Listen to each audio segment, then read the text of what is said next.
నేను కొనబోయే ఆవు కథ.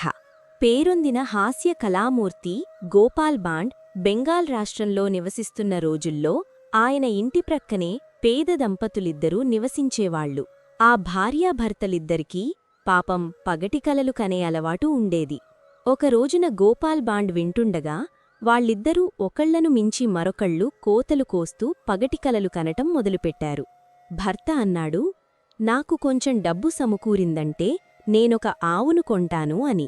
భార్య శృతి కలిపింది, అప్పుడు నేను పాలు పిండుతాను, మనకు చాలా కుండలు అవసరమవుతాయి మరి, నేను వెళ్ళి కొన్ని కుండలు కొనుక్కురావాలి అని.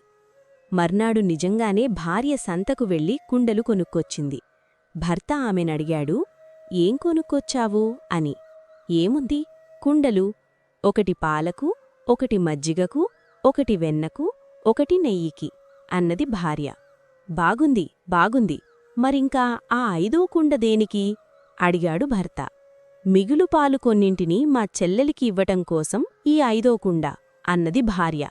ఏంటి, మిగులు పాలు మీ చెల్లెలికి ఇస్తావా? ఎంతకాలంగా చేస్తున్నావు ఈ పని? నాకు కనీసం చెప్పకుండా, నా అనుమతి లేకుండా ఇంత నాటకమాడుతున్నావా అని భర్త అరుస్తూ కోపం పట్టలేక కుండల్ని విసిరేసి అన్నింటినీ పగలగొట్టేశాడు. ఇక భార్య తిరగబడింది. ఆవు ఆలనా పాలనా చూసేది నేను, పాలు పిండేది నేను, మిగులు పాలతో నాకేది ఇష్టమైతే అది చేస్తాను అని. దుర్మార్గురాలా, నేను రాత్రింబవళ్ళూ చెమటోడ్చి పనిచేసి డబ్బులు కూడపెట్టి ఆవును కొంటే ఆ పాలను నువ్వు తీసుకెళ్లి నీ చెల్లెలికి పోసేస్తావా? ముందు నిన్నేం చేస్తానో చూడు అని గర్జిస్తూ భర్త తన చేతికందిన మూకుళ్లను, గిన్నెల్ని భార్యమీదికి విసిరేశాడు. ఇంట్లోంచి వింటున్న గోపాల్ భాండ్కి చాలనిపించింది. అతను పక్కింటికెళ్ళి అడిగాడు అమాయకంగా, ఏమైంది, వంట సామాన్లన్నీ ఎందుకు విసిరేస్తున్నారు అని. మా ఆవు పాలన్నీ తీసుకెళ్ళి ఈమె తన చెల్లెలికి పోసేస్తోంది అన్నాడు భర్త. మీ ఆవా అడిగాడు గోపాల్ భాండ్. అవును, తగినంత డబ్బు సంపాదించి కూడపెట్టాక నేను కొనబోతున్న ఆవు. ఓహో, ఆ ఆవా, మీకీ రోజున ఇంకా ఆవు లేదు కదూ అడిగాడు గోపాల్.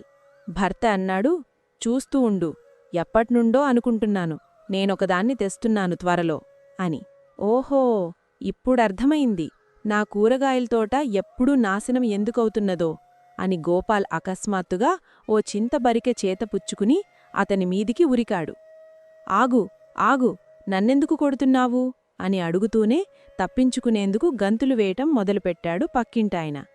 నీ ఆవు మా తోటలోకి జొరబడి నా చిక్కుళ్లని, దోసపాదుల్ని ఇష్టం వచ్చినట్లు నమిలేస్తోంది, నువ్వు దాన్ని అట్లా వదిలేశావు అని చిందులేశాడు గోపాల్. ఏ చిక్కుళ్ళు, ఏ దోసపాదులు, నీ కూరగాయలతోట ఎక్కడుందసలు?